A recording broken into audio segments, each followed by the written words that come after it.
नमस्ते दोस्तों, मैं हूं आपका दोस्त और आप सुन रहे हैं द रिलैक्स ऑडियो बुक। पिछले अध्याय में हमने निजी जीत, प्राइवेट विक्ट्री की मजबूत नींव रखी। हमने स्टीफन कवी की पहली 2 आदतें सीखी, सक्रिय बने, बी प्रोएक्टिव, और अंतिम लक्ष्य को ध्यान में रखकर शुरुआत करें, begin with the and in mind. अब समय है इस नींव पर समय और ऊर्जा की दीवारें खड़ी करने का। यह वह चरण है जहां योजना, प्लानिंग को कार्रवाई, एक्शन में बदला जाता है। यह आदत आपको सिखाएगी कि व्यस्त होना और प्रभावी होने में क्या अंतर है। तो चलिए अपने समय को सबसे ज्यादा मूल्यवान बनाने के सिद्धांत को समझते हैं। अध्याय 4, निजी जीत का समापन, कंप्लीटिंग द प्राइवेट विक्ट्री। आदत 3, जरूरी चीजों को प्राथमिकता दें, पुट फर्स्ट थिंग्स फर्स्ट। यह आदत 1, सक्रियता, और आदत 2, लक्ष्य निर्धारण का क्रियान्वयन, एग्जीक्यूशन है।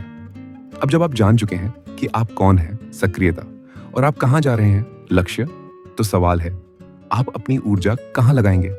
स्टीफन कवी कहते हैं कि जरूरी, इंपॉर्टेंट चीजों को जरूरी, अर्जेंट चीजों से पहले रखना ही प्रभावी होने का रहस्य है। हमारा जीवन अक्सर जरूरी, अर्जेंट चीजों के पीछे भागने में बीत जाता है। फोन कॉल, ईमेल, अचानक आई मीटिंग और डेडलाइन, ये चीजें शोर मचाती हैं, पर अक्सर हमारे अंतिम लक्ष्यों, आदत 2, में कोई योगदान नहीं देती। कवि हमें समय प्रबंधन मैट्रिक्स, टाइम मैनेजमेंट मैट्रिक्स देते हैं, जो आपकी सभी गतिविधियों को 4 हिस्सों में बांटता है। महत्व, राइट एरो, जरूरी, अर्जेंट, अभी करना है, गैर जरूरी, नॉट अर्जेंट, बाद में कर सकते हैं, बॉयड, महत्वपूर्ण, इंपॉर्टेंट, क्वाड्रेंट 1, संकट, क्राइसिस, डेडलाइन, क्वाड्रेंट 2, प्रभाव, प्लानिंग, रिश्ते बनाना, नया सीखना, गैर महत्वपूर्ण, नॉट इंपॉर्टेंट, क्वाड्रेंट 3, भ्रम, अनावश्यक मीटिंग, कुछ ईमेल, क्वाड्रेंट 4, बर्बादी, टाइम पास, कुछ सोशल मीडिया। सबसे प्रभावी लोग अपना 80% समय कहां लगाते हैं? हम में से ज्यादातर लोग क्वाड्रेंट 1, संकट में रहते हैं, चीजों को आखिरी मिनट में करना, या क्वाड्रेंट 3, भ्रम में रहते हैं, दूसरों की जरूरी चीजों को अपना काम समझना। कवि के अनुसार अत्यधिक प्रभावी लोग अपनी ऊर्जा क्वाड्रेंट 2, प्रभाव में लगाते हैं। क्वाड्रेंट 2 क्या है? यह वह जगह है जहां कोई आग नहीं लगी है, कोई डेडलाइन नहीं है, लेकिन यहां का काम आपके मिशन, आदत 2, के लिए अत्यधिक जरूरी है। उदाहरण, नया कौशल सीखना, अच्छी सेहत के लिए कसरत करना, महत्वपूर्ण रिश्तों पर काम करना, बिजनेस के लिए लंबी अवधि की योजना बनाना, या किताब लिखना। जब आप क्वाड्रेंट 2 में समय लगाते हैं, तो आप वास्तव में क्वाड्रेंट 1, संकट को छोटा करते हैं। अगर आप रोज योजना बनाते हैं और अपनी सेहत का ध्यान रखते हैं, तो संकट, बीमारी या खराब को छोटा करते हैं। तैयारी कम होंगे। सीख, अपनी टू डू लिस्ट मत बनाओ, सप्ताह की योजना, वीकली प्लानिंग बनाओ। हर हफ्ते खुद से पूछो, इस हफ्ते मेरे क्वाड्रेंट 2 के 3 सबसे महत्वपूर्ण काम क्या है जो मुझे मेरे अंतिम लक्ष्य के करीब ले जाएंगे, और उन कामों को सबसे पहले करें। बड़ा पत्थर पहले उठाओ, put the big rocks first. इस सिद्धांत को समझाने के लिए कवि एक यादगार कहानी सुनाते हैं, जिसे बड़े पत्थर का टेस्ट कहते हैं। एक प्रोफेसर ने टाइम मैनेजमेंट पर क्लास ली। उन्होंने मेज पर एक बड़ा जार रखा और छात्रों से पूछा, क्या यह जार भरा हुआ है? छात्रों ने कहा, हाँ, यह भरा हुआ है। प्रोफेसर ने जार में कुछ बड़े पत्थर, बिग रॉक, डाले। ये पत्थर जार के अंदर फिट हो गए। फिर उन्होंने पूछा, क्या यह अब भरा हुआ है? छात्रों ने कहा, अब हाँ, यह जरूर भरा हुआ होगा। फिर प्रोफेसर ने एक बैग से छोटे कंकड़, पीबल्स, निकाले और उन्हें जार में डाला।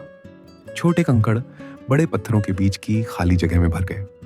उन्होंने फिर पूछा, क्या अब यह भरा हुआ है? छात्रों ने कहा, हाँ, अब पक्का भरा हुआ है।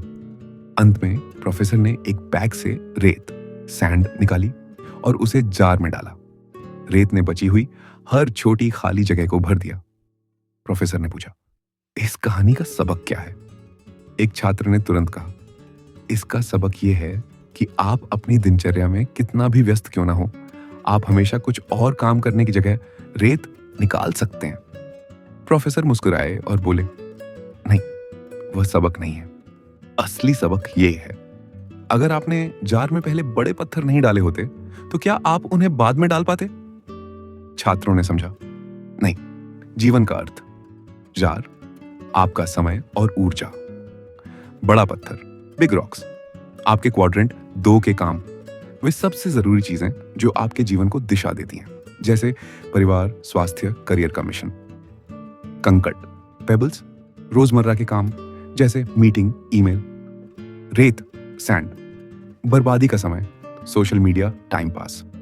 सीख, अगर आप पहले रेत और कंकड़ डालेंगे तो आपके पास कभी भी बड़े पत्थरों, आपके मिशन के लिए जगह नहीं बचेगी। अत्यधिक प्रभावी लोग जानते हैं कि उन्हें पहले सबसे जरूरी काम, बिग रॉक, अपनी दिनचर्या में डालना है।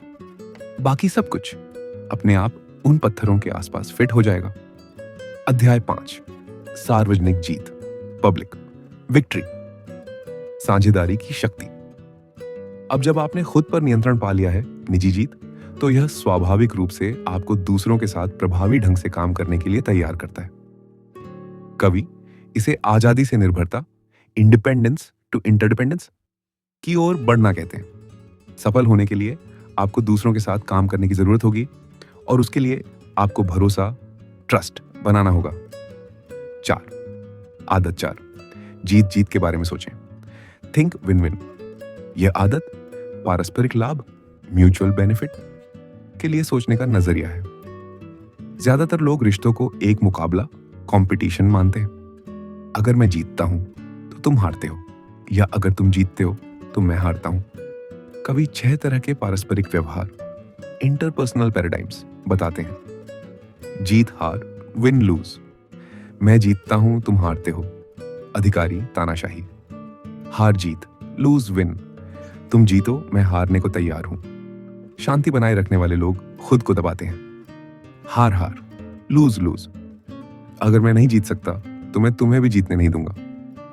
बदला या नफरत। जीत, विन। मुझे बस अपनी परवाह है, तुम्हें जो करना है करो। स्वार्थी। जीत जीत, विन विन। ये सबसे प्रभावी है। हम दोनों के लिए कुछ ऐसा ढूंढते हैं जो काम करे। जीत जीत या कोई समझौता नहीं, विन विन और नो डील, ये सबसे वास्तविक है। अगर हम दोनों के लिए कोई समाधान नहीं मिल सकता है तो हम इस पर काम नहीं करेंगे और दोस्त बने रहेंगे। जीत जीत के लिए आपको साहस, करेज और हमदर्दी, एम्पैथी दोनों की जरूरत होती है। आपको अपने लिए खड़े होने का साहस चाहिए, लेकिन साथ ही दूसरे व्यक्ति की परवाह करने की हमदर्दी भी चाहिए। सीख, अगले किसी भी विवाद या बातचीत में अपने आप को रोकें और खुद से पूछें, हम दोनों के लिए 100% संतोषजनक परिणाम क्या हो सकता है? जवाब हमेशा मिल जाता है, अगर आप उसे ढूंढने के लिए प्रतिबद्ध हों। आगे क्या? दोस्तों, हमने अब निजी जीत पूरी कर ली है और सार्वजनिक जीत की ओर पहला कदम बढ़ा दिया है। अगले अध्याय में हम सार्वजनिक जीत की 2 सबसे शक्तिशाली आदतें सीखेंगे। आदत 5, पहले समझने की कोशिश करें, फिर समझाएं। Seek first to understand, then to be understood.